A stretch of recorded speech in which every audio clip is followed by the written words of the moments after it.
Olá, muito bom dia. Muito obrigado mais uma vez pela sua companhia. Está começando mais uma edição do programa Agronegócio e eu desejo a você muita paz e saúde. E no programa de hoje nós vamos falar do mercado do milho, vamos falar também do bem-estar animal nos últimos meses.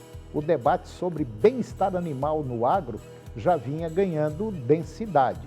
Vou conversar com Guido Juliano Martins de Araújo, diretor do Instituto Saga das Águas, e vamos falar do potencial de um motor diesel que agora pode passar a consumir 60% de etanol e 40% de diesel.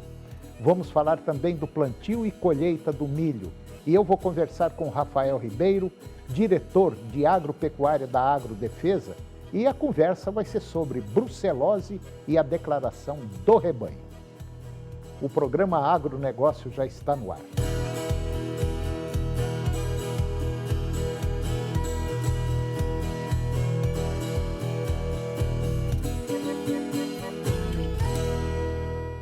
Eu começo o programa de hoje falando do mercado do milho. Os preços do cereal voltaram a recuar na maior parte das regiões acompanhadas pelo Centro de Estudos Avançados em Economia Aplicada, o CEPEA. Esse movimento foi influenciado pela baixa presença de compradores no mercado spot e pela expectativa de aumento da oferta com o início da colheita da segunda safra. Segundo o CEPEA, os trabalhos de campo ainda estão no começo e se concentram neste momento no Mato Grosso e também no Paraná. Mesmo assim, a perspectiva de maior disponibilidade do cereal nas próximas semanas já pressiona as cotações em diferentes praças. Nas regiões de Sorriso, no Mato Grosso, e norte do Paraná, as médias parciais de maio até o dia 28 estão abaixo dos patamares observados no mesmo período da temporada 24-25. Em termos nominais, a queda é de 11% em Sorriso e de 8% no norte do Paraná. E de acordo com pesquisadores do CEPEA, compradores seguem na expectativa de que os preços possam ceder ainda mais com o avanço da colheita a partir de meados de junho. Essa postura limita a liquidez no mercado interno e aumenta a pressão sobre vendedores. E agora você vai ver como está a situação sobre o bem-estar animal. Nos últimos meses, o debate sobre bem-estar animal no agro já vinha ganhando densidade, já vinha ganhando volume. De um lado, a consulta pública do Ministério da Agricultura sobre transporte de animais de produção mostrou que o tema saiu do campo das boas práticas e entrou no território da fiscalização técnica, da responsabilidade e do transportador e da documentação de viagem. Do outro, os casos de abandono, subnutrição, desidratação e falhas graves de manejo já demonstravam que a responsabilidade ao administrar criminalmente e civilmente vinham avançando. Agora, com o decreto 12.877 de 12 de março de 2026, essa discussão ela muda de patamar. O governo federal endureceu a multa e a multa administrativa por maus tratos e detalhou agravantes e abriu espaço para majoração excepcional da sanção em hipóteses mais graves. O artigo 29 do decreto 6.514 de 2008, que antes previa multa de R$ 500 a R$ 3.000 por animal, por indivíduo, passou a prever multa de R$ 1.500 a R$ 50.000 por animal para quem praticar ato abusivo, maus tratos, ferir ou mutilar animais silvestres, domésticos ou domesticados, nativos ou exóticos. Só esse salto já altera completamente a equação de risco de propriedades rurais, transportadores, confinadores, criadores e demais agentes da cadeia pecuária.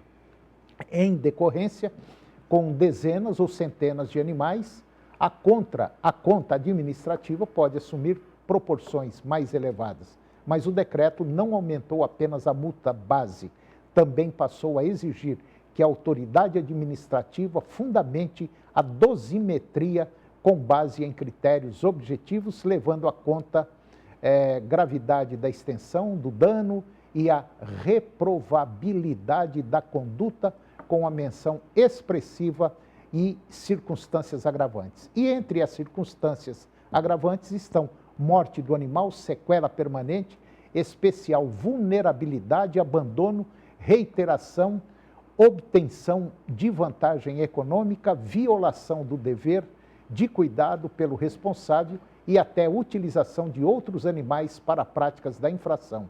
O abandono deixou de ser apenas um elemento interpretativo e passou a integrar expressamente o núcleo agravador da infração administrativa ambiental.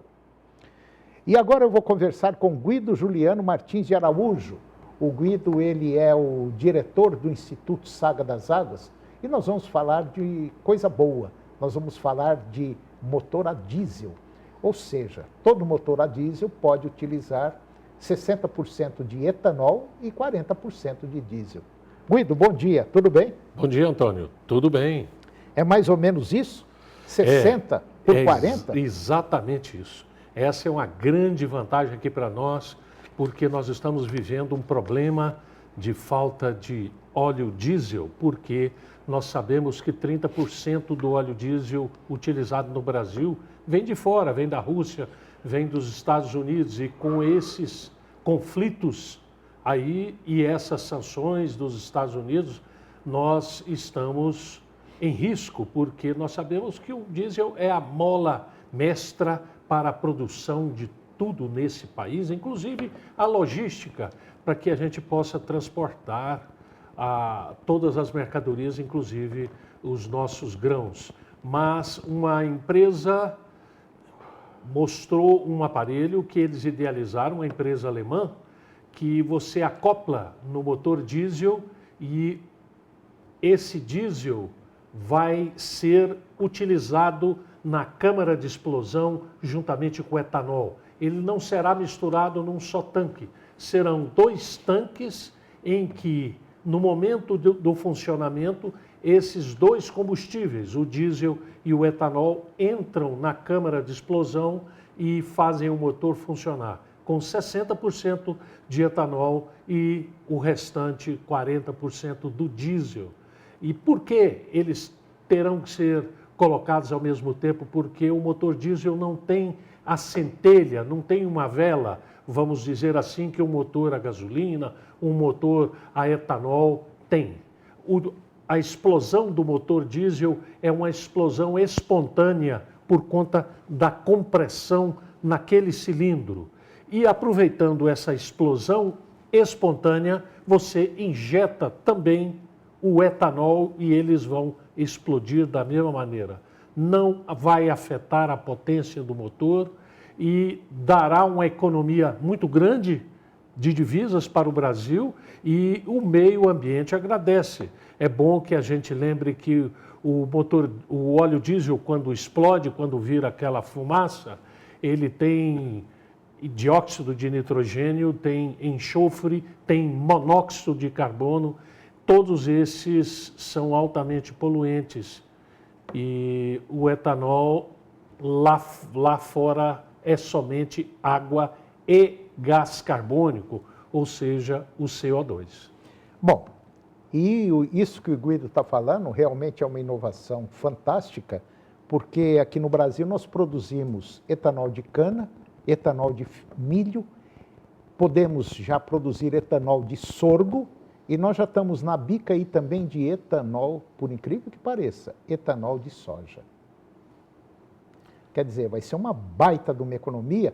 Agora tem um detalhe, não adianta a gente ter tudo isso se não tiver um amparo, uma estruturação governamental federal, uma política voltada para isso aí. Porque nós não temos, né, Guido?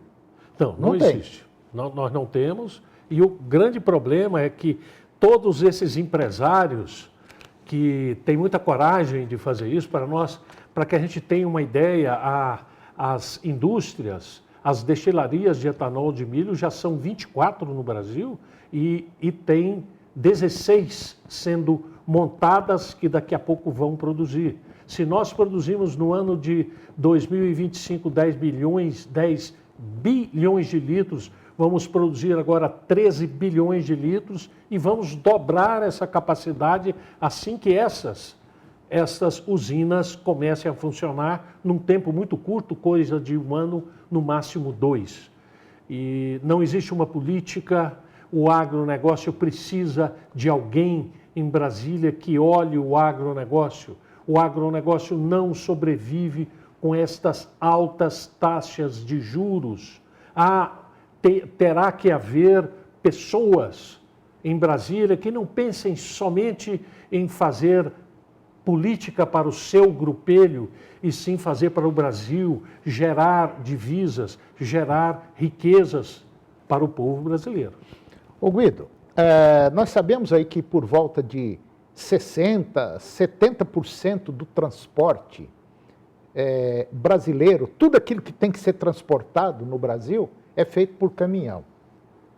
Quer dizer, é muita coisa. Nós temos uma quantidade enorme de rios que poderiam ser navegáveis. Nós temos aí condições de diminuir a frota de caminhão, fazer com que esses caminhões rodem uma distância mais curta para baratear o frete e automaticamente ter mais volume de transporte.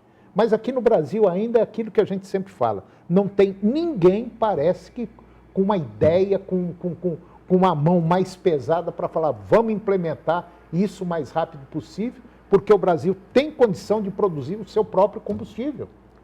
E nós temos aí, os biocombustíveis estão no nosso nariz, né, Guido? E não estão fazendo nada, basicamente. Isso é só, quando a gente observa, você pode ver que as maiores indústrias são privadas, são particulares, né, Guido? Exatamente. São de empresários, como você falou, que estão peitando isso aí e produzindo. Exatamente. E quando a gente olha essa questão do transporte por caminhão, é uma coisa que ela foi gestada no Brasil para construir rodovias para que os caminhões transportassem tudo que o Brasil produz, porém isso faz parte do passado, coisas de 70 anos atrás. Nós temos que diversificar o nosso transporte, mas principalmente o transporte ferroviário, que ele diminui demais o transporte de caminhão e, por conseguinte, diminui o risco. São caminhões hoje pesadíssimos, ao redor de 50 toneladas de carga líquida, disputando espaço com os carros que nós viajamos. E a gente assiste a quantidade de pessoas que morrem de acidente e muitas vezes são os caminhões que estão envolvidos com carros menores e ocasionando muitos óbitos. Uma parte desta logística de longa distância terá que ser feito pelas ferrovias. Ferrovias, hidrovias, né, Guido? Que tem tudo aí. Nós estamos com tudo na mão. É uma pena que não tem uma política voltada para... Não, eu não diria só para o setor agro. O setor agro movimenta todos os setores, por incrível que pareça, né, Guido? Exatamente. Ô Guido, mais uma vez, muito obrigado pela sua presença, foi um prazer tê-lo aqui. E essa notícia foi muito boa, eu acho que muita gente aí não sabia disso, eu mesmo não estava por dentro. Muito obrigado, Guido. Até a próxima. Obrigado. E depois do intervalo eu vou conversar com Rafael Ribeiro, diretor de agropecuária da Agrodefesa, e nós vamos falar sobre brucelose e também a declaração do rebanho. Nós voltamos já ao Minuto Só.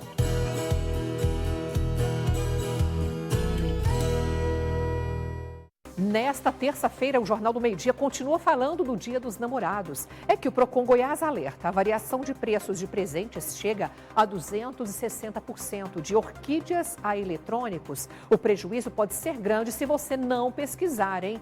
Vamos te mostrar como economizar e garantir direitos antes de presentear. 12:15, até lá!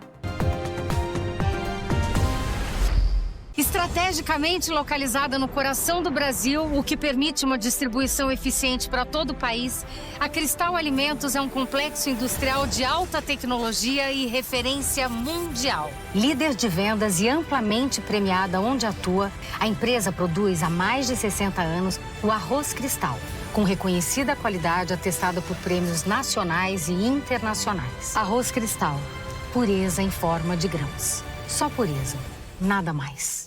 Canal TV Agro, apoio Nutroeste Nutrição Animal, empresa especializada em resultados para as pecuárias de leite e corte. Nutroeste há mais de 35 anos levando tecnologia de ponta na produção de leite e carne. Nutroeste Nutrição Animal, sempre ao lado do produtor. A força do agro que todo mundo fala vem de você, que se alimenta das verduras que a Dona Maria plantou, que veste a roupa feita com o algodão que o Rodrigo cultivou, que abastece com o etanol da cana-de-açúcar que o Flávio produziu. A força do agro vem de você que se envolve com o agro a todos os momentos do seu dia, às vezes sem nem perceber. A força do agro é sua, é de todos nós. Senar Goiás, há 33 anos fortalecendo o agro para melhorar a vida de todos. O Canal TV Agro é um dos mais importantes veículos de comunicação do agronegócio nacional.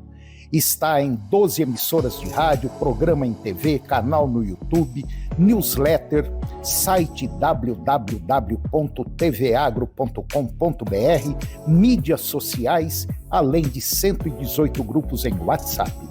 Quando a gestão pública é feita com responsabilidade, o resultado aparece. Os deputados e deputadas estaduais trabalham com transparência por Goiás. Com modernização de processos, redução de desperdícios e corte de despesas, a Alego tornou a gestão mais eficiente. 550 milhões de reais economizados e transferidos pela Assembleia Legislativa aos cofres do Estado. Recursos que ajudam a viabilizar obras importantes, como as duplicações das rodovias GO 020, GO 330, GO 536, GO 462 e GO 010. Em 2025, a Assembleia Legislativa de Goiás conquistou novamente o selo Diamante, reconhecimento que coloca a Alego entre as assembleias mais transparentes do Brasil. Porque quando a gestão é séria, o resultado aparece na vida das pessoas. Gestão eficiente, transparência de verdade, resultado para Goiás. Alego trabalha por Goiás. Nesta quinta, 11 da noite, a praça é nossa. Base é aquilo que sustenta e dá força. E é por isso que o arroz sempre esteve no centro do prato e da vida. Arroz é o combustível do corpo. Em muitos países, ele está presente em todas as refeições, associado à longevidade. No Brasil, o arroz vai além da nutrição. Ele representa acesso e dignidade. Arroz é sustento, é energia, é a base. Acesse arrozeabase.com.br. O melhor preço entrou em campo na goleada de ofertas Irmão Soares. Revestimento 32 por 60 extra por apenas R$19,90. Misturador monocomando para cozinha cromado por apenas R$259,90. Vem pra goleada de ofertas Irmão Soares. Uma paixão nacional que é pura emoção, motivo de orgulho para os brasileiros. E também de algumas decepções. Hoje, 11 da noite. Você vai acompanhar de perto como foram todos os preparativos para a Copa do Mundo 2026. Será que desta vez o Brasil tem chances de trazer a taça para casa? No SBT Repórter.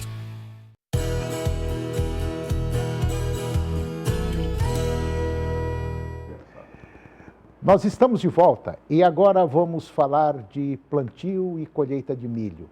Além do início da colheita do milho aqui no Brasil, o bom andamento da semeadura de milho lá nos Estados Unidos tem pressionado os contratos futuros.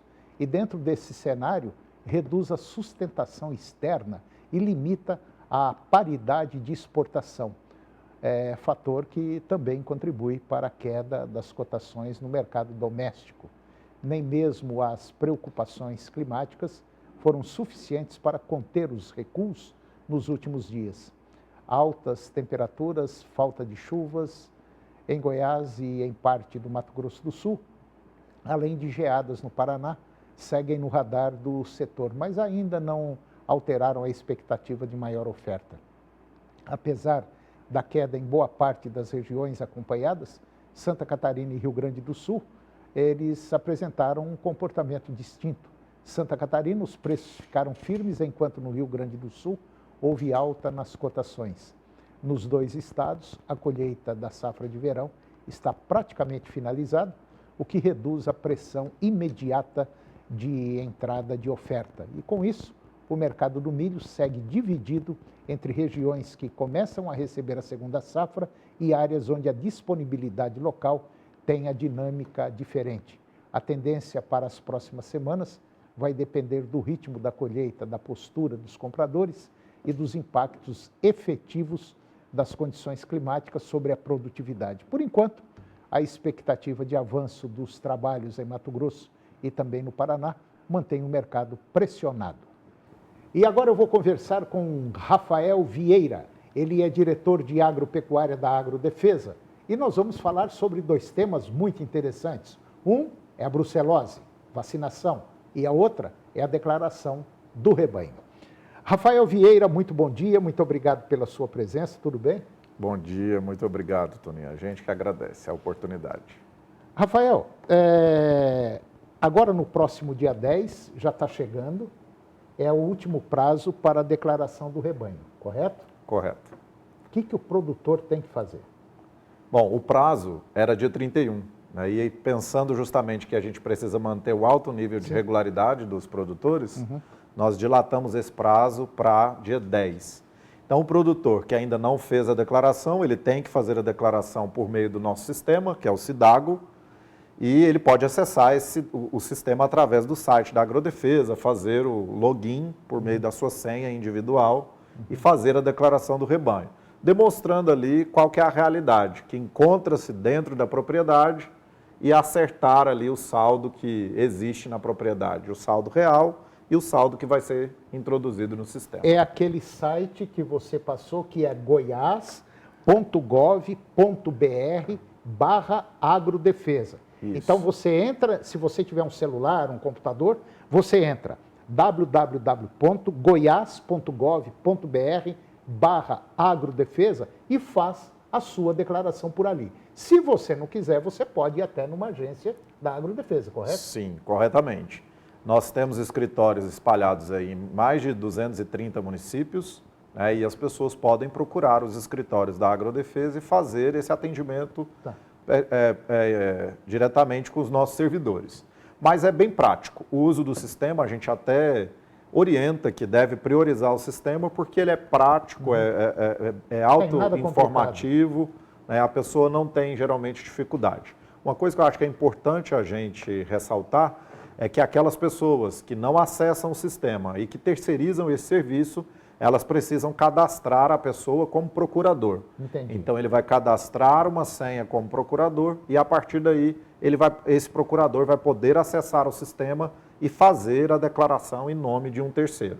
Mas vai ficar tudo registrado de quem é o responsável por prestar essas informações para a Agrodefesa. Por exemplo, você tocou num ponto aí. É muito comum, às vezes, a pessoa numa propriedade rural, eu tenho o primo da minha tia, ele sabe mexer com isso aí.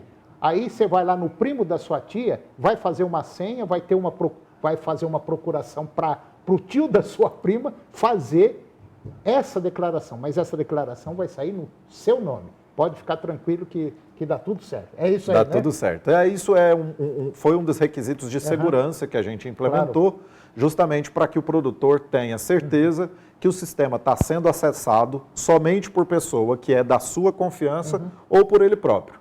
Então, nós instituímos a senha do procurador justamente para isso.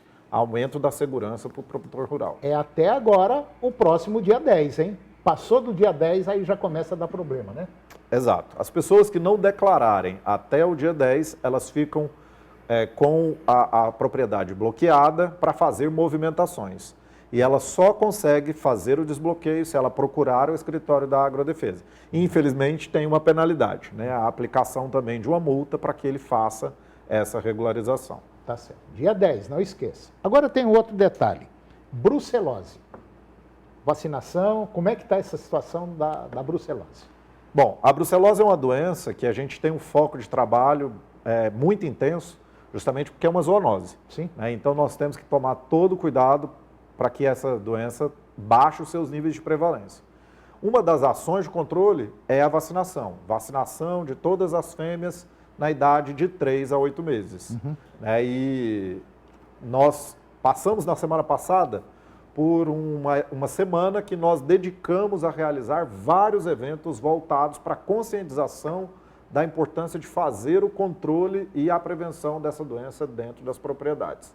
Que a gente deu o nome dentro do calendário oficial de eventos da Agrodefesa como Semana de Prevenção e Combate à Brucelose Bovina. Tá. E quando a gente fala em brucelose, tem muita gente que fala assim, não, brucelose só para gado de leite.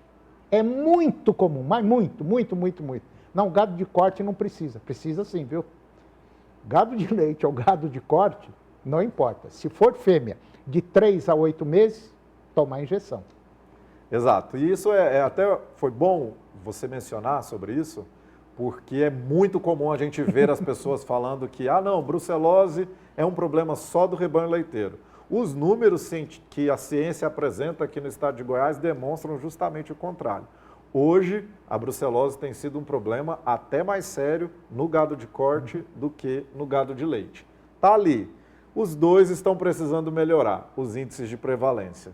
Mas o de gado de corte está um pouquinho mais alto do que no gado de leite. Agora, existe uma data para vacinação? Não. O tempo de vacinação é o ano inteiro. O que existe é um período que essa fêmea pode receber a vacinação. Então, ela pode receber de 3 a 8 meses, se ela for receber a vacina B19, mas se ela for receber a vacina RB51, aí ela pode ser vacinada em qualquer tempo. Mas o que o Programa de Controle Nacional, instituído pelo Ministério da Agricultura, solicita é que a vacinação aconteça dentro do período de 3 a 8 meses. Agora, eu vacinei meu gado. Fui lá, cuidadoso, peguei meu rebanho, eu tenho várias bezerras lá de 3 a 8 meses, e eu tenho umas novilhas lá de 12, 15 meses que não foram vacinadas. Então, eu tenho 2 tipos de vacina. Uma para de 3 a 8 meses e a outra para acima de 8 meses. Isso. Eu tenho que ter algum documento, eu tenho que avisar a Agrodefesa que eu vacinei? Sim, o próprio médico veterinário que é responsável por essa vacinação, que é um médico veterinário contratado, né, para realizar, ele tem a possibilidade de fazer essa vacinação com a RB51. Tanto para corrigir essas vacinações que não foram feitas dentro do período oficial, como também quando ele quiser fazer, por exemplo, vacinas de reforço. As vacinas de reforço só podem ser utilizadas a RB51. Entendi.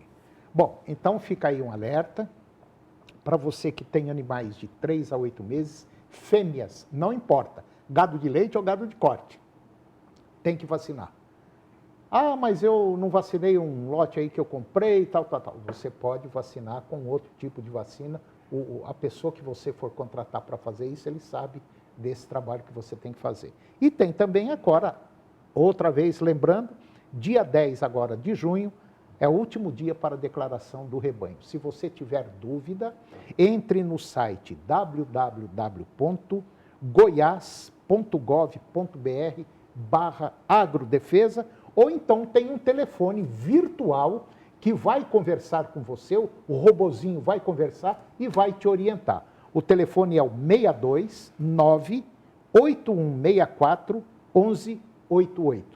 629-8164-1188. Acho que é isso, né, Rafael? Exatamente. Melhor do que isso, só se a gente for fazer a declaração e vacinar o gado dele, né? Então tá bom. Rafael Vieira, diretor da Agrodefesa, muito obrigado pela sua presença e nós estamos aqui à disposição para quando precisar, ok? Obrigado. Nós é que agradecemos poder falar com o produtor rural e orientar, dando direcionamento aí do que deve ser realizado. Obrigado. E o programa de hoje chegou ao fim e eu termino o nosso programa com a seguinte frase: tudo depende de como vemos as coisas e não de como elas são. Muito obrigado pela sua companhia, que Deus nos abençoe e até o próximo programa.